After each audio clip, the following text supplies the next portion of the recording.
If you look at crime stats, like what's happening with our youth right now in this city, there clearly is a need for something. We have to look at why are children making these decisions. The reason is because they don't have the skills to navigate stressful situations. Center for Resilience is a therapeutic day treatment program. We service children in Louisiana.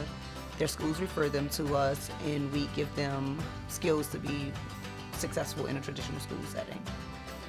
Our traditional kind of core model that we had is a relationship-based trauma-informed milieu, which serves kids who come from a variety of backgrounds that usually involves complex trauma. And now we have the PLAAY program where kids get to engage in this really novel play-based intervention that has lots and lots of evidence-based therapeutic components to it, but they don't really know that, they're just playing a game. PLAAY is preventing long-term anger and aggression in youth. It's a program created by Dr. Howard Stevenson up at UPenn for children of color to be able to navigate racial issues, learn how to navigate a stressful world without the interventions of others. For one, it's difficult to engage kids in a group therapy. We do spend let's say 20 minutes inside going over group therapy, and then we'll go outside and let's say play basketball. When kids get outside and play, you're in their environment now. You're in an environment where they're comfortable, and you're gonna see those things that kids might be able to kind of withhold in a traditional group setting environment, inside in a room with four walls. You're gonna see it come out on a basketball court. When those natural moments of stress occur, we can then go in and work on the skills, the strategies that we use in play to help those kids learn how to reduce that stress in the moment. I can think of this kiddo who came to us very, very depressed. So we decided we would enroll him in a play group. Within a 20-week time span, this kid was alive again and enjoying play and laughter and all the things that you want to hear and see from a child who just needs to be a kid in order to get back to his school and get back to his life.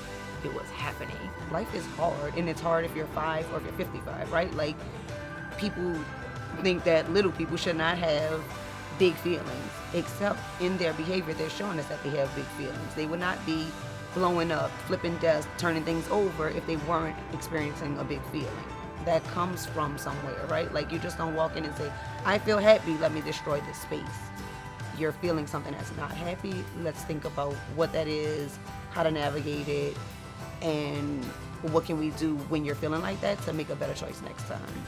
The funding from Blue Cross Blue Shield Foundation of Louisiana allowed us not only to continue to train additional staff at Center for Resilience in play so that we could run play groups on all the different floors here, running play groups for the elementary school, the middle school, and the high school. It also gave us the opportunity to start training people outside of Center for Resilience. So whether it's people at community-based organizations or in New Orleans area schools, we're able to start training them to facilitate play groups at their schools. And we are also able to go into some of those other organizations and schools and run play groups alongside their staff with those kids.